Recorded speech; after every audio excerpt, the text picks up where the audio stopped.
Ինչու այս խորհրդարանական ընտրություններում 5 տարի անց էլ ընդդիմությունը կրկին պարտվեց։ Նախընտրական շրջանում եւ իշխանական թևը եւ ընդդիմությունը ըստ վերլուծաբանների շահարկում էին խաղաղության օրակարգը։ Ընդ որում, եթե իշխանությունն ասում էր խաղաղություն ենք բերելու, ընդդիմության թևերից էլ բարձրաձայնում էին, թե արժանապատիվ խաղաղություն են բերելու։ Երկու կողմն էլ սակայն շահարկում էին խաղաղություն օրակարգը։ Իշխանությունը մոբիլիզացրել էր առավելագույն ռեսուրսներ վերահսկելի քվեարկություն ստանալու։ Եթե ընտրական տեխնոլոգիայի տեսանկյունից ենք նայում, վախի հոգեբանական մեխանիզմ։ Վախի հոգեբանական մեխանիզմի շահարկումը ավելի արդյունավետ իրականացրեց իշխող քաղաքական ուժը, եւ դա կանխատեսելի է, որովհետեւ այս իշխանությունը իր իշխանության հայտնվելու պահից վախի լավագույն վաճառականն է։ Նախ որ ԿՊ-ն վերարտադրվելու է, պարզ էր դեռևս մոտ 2 ամիս առաջ, երբ պարզ դարձավ, որ ընդդիմությունը միասնական թիմ չի կարողանում ձևավորել, արդեն այս արդյունքը ակնհայտ է, ընդդիմությունը պարտվել է, բայց Նիկոլ Փաշինյանը չի հաղթել։ Նախորդ ընտրությունների հետ երբ որ համեմատում ենք, այն ժամանակ իշխանությունները խոստանում էին տեր կանգնել Արցախին, Հադրութի եւ Շուշիի դեօկուպացիա եւ բազմաթիվ մարդիկ վստահաբար այդ խոստումների համար էին զայնկվել իշխան։ Այս անգամ հետին ընտրազանգված ամենայն հավանականությամբ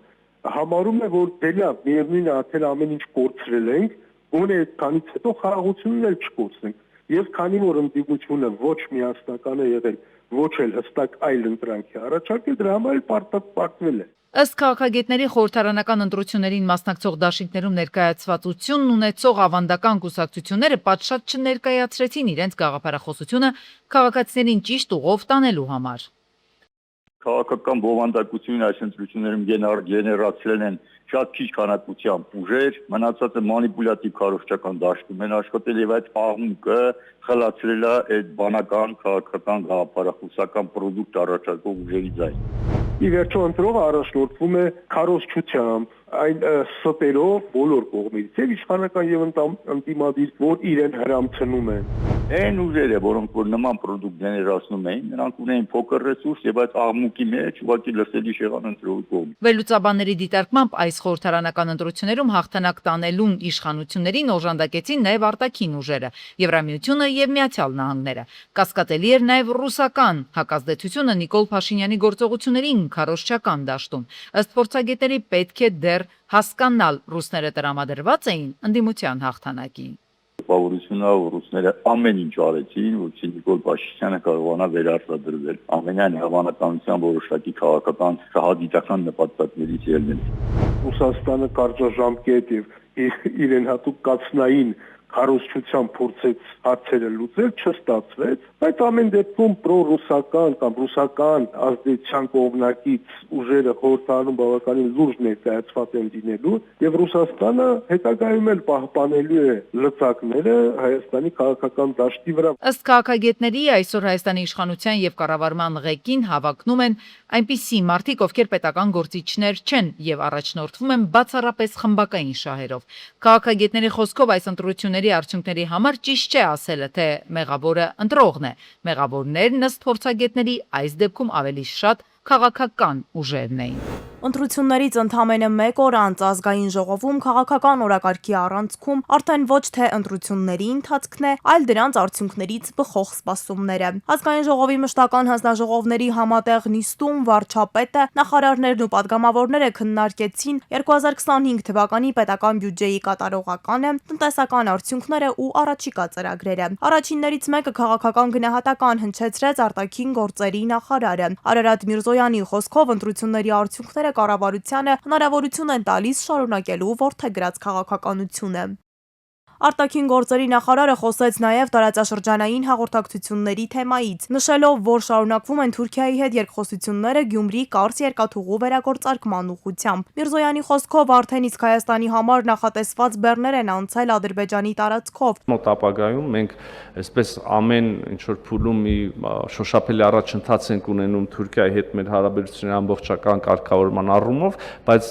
ուզում եմ վստահություն հայտնել, որ առաջիկայում ըստ էության ամբողջական կարգավորում կունենանք։ Մինչև արտաքին քաղաքական գերատեսչությունը ներկայացնում էր տարածաշրջանային համագործակցության հեռանկարները, տնտեսական բլոկը ներկայացրեց տարվա հիմնական ցուցանիշները։ Կառավարության տվյալներով 2025 թվականին պետական բյուջեի եկամուտները կազմել են 2 տրիլիոն 886 միլիարդ 500 միլիոն դրամ։ Սա 307 միլիարդ դրամով կամ շուրջ 11%-ով ավելի է 1 տարի առաջ եղած ցուցանիշից, իսկ 2017 թվականի համեմատ աճը ավելի է շուրջ 2.3 անգամ։ Հարկ եմ համարում ընդգծել, որ կառավարությունը նախորդող շրջանում ավելի քան 3.4 միլիարդ դոլարի տարբեր ծրագրերով աջակցություններ է ցուցաբերել Հայաստանի Հանրապետության քաղաքացիներին։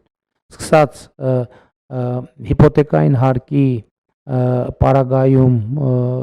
եկամտային հարկի վերադարձի ծրագիրը, շարունակած տնտեսական արդիականացման ծրագրերով, շարունակած գյուղատնտեսության ոլորտում արտոնյալ վարկերի տրամադրման ծրագրով։ Վարչապետի խոսքով մոտ ժամանակներս կմեկնարկի թրիփի վավերացման գործընթացը, իսկ միջազգային համագործակցության ուղղությամբ ակտիվ աշխատանքներ են նախատեսվում թե Եվրասիական տնտեսական միությունում, թե Եվրամիության հետ, որտեղից սպասվում է նաև ֆինանսական աջակցություն։ Սա իհարկե մեծ իրադարձություն է մեր երկրի կյանքում եւ 2026 թվականին արդեն գետնի վրա կսկսվեն իրական աշխատանքները։ Միևնույն ժամանակ պետական ֆինանսների կառավարման վերաբերյալ իր գնահատականը ներկայացրեց հաշվեկնիչ պալատը։ Պալատի նախագահը տեղեկացրեց, որ բյուջեի կատարման հաշվետվություններում հայտնաբերվել են ընդհանուր առմամբ 29 միլիարդ դրամի խեղաթյուրումներ, որոնք կազմում են բյուջեի ընդամենը 0.86%-ը եւ չեն ազդում ներկայացված եզրակացության վրա։ 2025 թվականի ավարտին պետական պարտքը կազմել է շուրջ 14.5 միլիարդ դոլար, նախորդ տարվա համեմատ աճելով 8.8%-ով։ Աճը հիմնականում պայմանավորված է կառավարության ներքին պարտքի ավելացմամբ։ Այդմ պետական պարտքը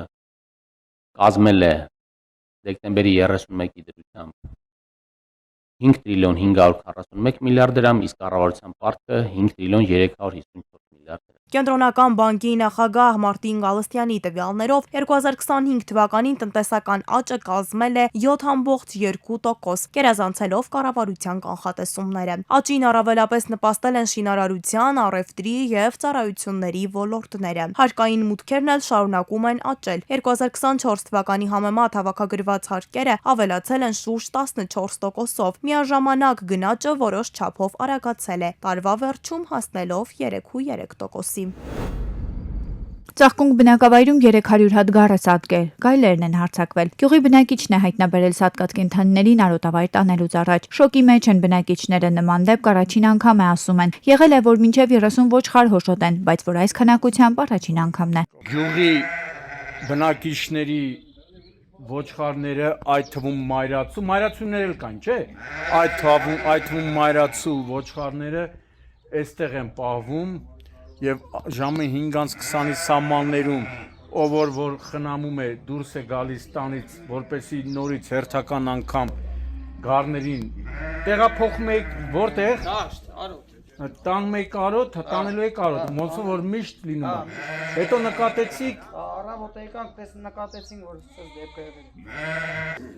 Ժողովուրդ, իսկ կներեք, գյուղում նախկինում եղել է, այլ sense դեպք։ Առաջին անգամ է, հա, ալնում։ Մի հատ երկու հատ էլի, բայց sense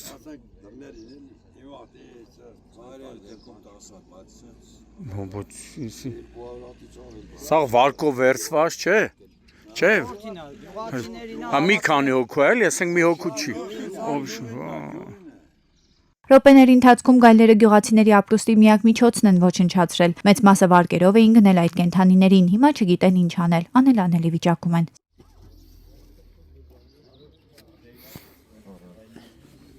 Ինքը համարներով զգացում է, չէ, ումն է, էլի։ Տերով է, էլի, համարներով։ Ոստիկանության Սևանի բաժնի օպերատիվ խումբն էր գյուղ ժամանել Սևանի քաղաքապետարանի աշխատակիցներն ու ծաղկունքի վարչական ղեկավարը։ Գյուղացիները Գեղարքունիքի մարզպետին են դիմում օգնության համար։ Դիմել եք արդեն մարզպետարան, տեղեկացրել եք խնդրի մասին։ Արդեն տեղեկացված է, բայց հետագա գործողություններն ենք ուզում անենք, համարները անենք, արձանագրենք, որ հասկանանք, որ բնակիչին քանի հատ է եւ այլը, որ արդեն իսկ հետագա ընթացքը հասկանանք։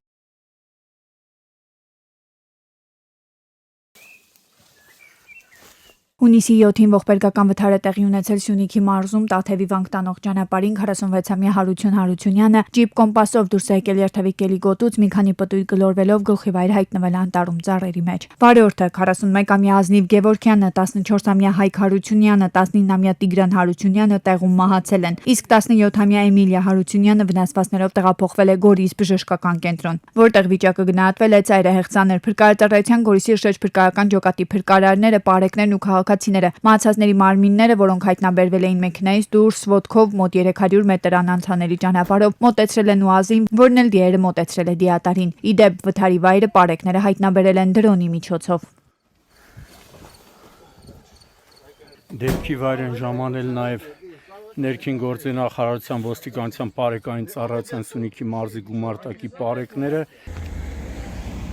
Մեկ այլ ողբերգական վթար է տեղի ունեցել Վայոց ձորի մարզում ՎԱԶ 2101-ը Երևան-Երաս Մեղրի ճանապարհին, դուրս է եկել երթևեկելի գոտուց, բախվել ծառերին։ Մեկ հոգի տեղում մահացել է, մեկ հոգու առաջին օգնության են հասել քաղաքացիները։ Օպերատիվորեն ժամանած Վայոց ձոր բժշկական կենտրոնի շտապօգնության բժիշկների հերթապահ խումբը։ Նա տեղափոխվել է Վայոց ձոր բժշկական կենտրոն, ավելի ուշ հայտնի է դարձել, որ հիվանդանոց տեղափոխված տղամարդը գիտակցության չգալով մահացել է։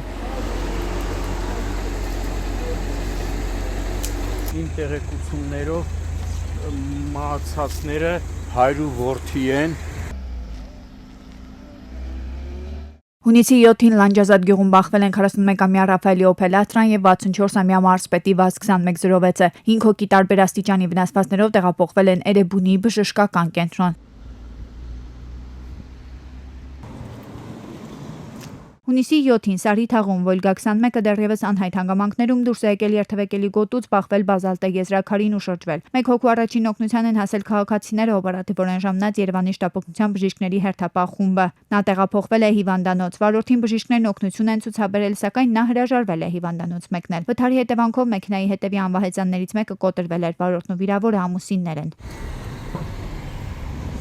Օպերատիվորեն ժամանել են ներքին գործերի նախարարության ոստիկանության պարեկային ծառայության Երևան քաղաքի գնդի 4-րդ գումարտակի պարեկները, գնդի հրամանատար Անդրանիկ Խաչատրյանի, գումարտակի հրամանատար Դավիթ Նիկողոսյանի գլխավորությամբ։ Վանաձոր քաղաքում հունիսի 7-ին Բաղրամյան եւ Տավրոս փողոցների խաչմերուկում բախվել են 69-ամյա Սերիոժայի Hyundai Elantra-ն եւ մոտոցիկլը։ Վերջինը կողաշրջվել է, իսկ մոտոցիկլավարը վնասվածքներով տեղափոխվել է Վանաձոր բժշկական կենտրոն։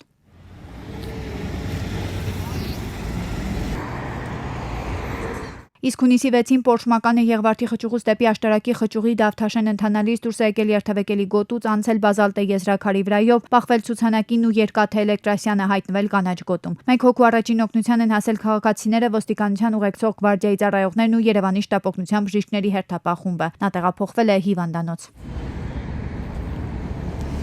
Դեպքի վայր են ժամանել արդեն ներքին գործերի նախարարության ոստիկանության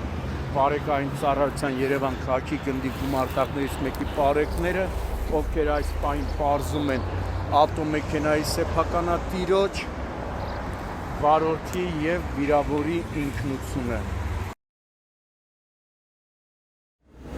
Գլոբալ ֆինանսական շուկաներում շաբաթվա սկիզբը անկայուն է։ Երկուշաբթի օրը համաշխարհային բորսաները գրանցել են վերջին ամիսների ամենակտրուկ անկումը, մինչդեռ նավթի գները թռիչքաձև աճում են։ Պատճառը Մերձավոր Արևելքում բռնկված ռազմական գործողությունների նոր էսկալացիոն փուլն է Իսրայելի եւ Իրանի միջև, որը սպառնում է տապալել Միացյալ Նահանգների միջնորդությամբ ձեռք բերված հրադադարի գործընթացը։ Այս բախումները փաստացի կասեցրել են Հորմուզի նեղուցով հում նավթի փոխադրումները, ինչն էլ անմիջապես հանգեցրել է էներգակիրների գների կտրուկ աճի։ Լոնդոնի բորսայում Brent տեսակի նավթի ֆյուչերսների գինը աճել է 4.54%-ով, 1 բարելի համար կազմելով $97.32։ Նյու Յորքի ապրանքային բորսայում էլ WTI ամերիկյան նավթի հուլիսյան ֆյուչերսների գինը բարձրացել է $3.94-ով, 1 բարելի համար հասնելով $94.48։ Այս ամենի ֆոնին Միացյալ Նահանգների նախագահ Դոնալդ Թրամփը փորձում է իր իսկ միջնորդությամբ ապրիլին հաստատված հրադադարը։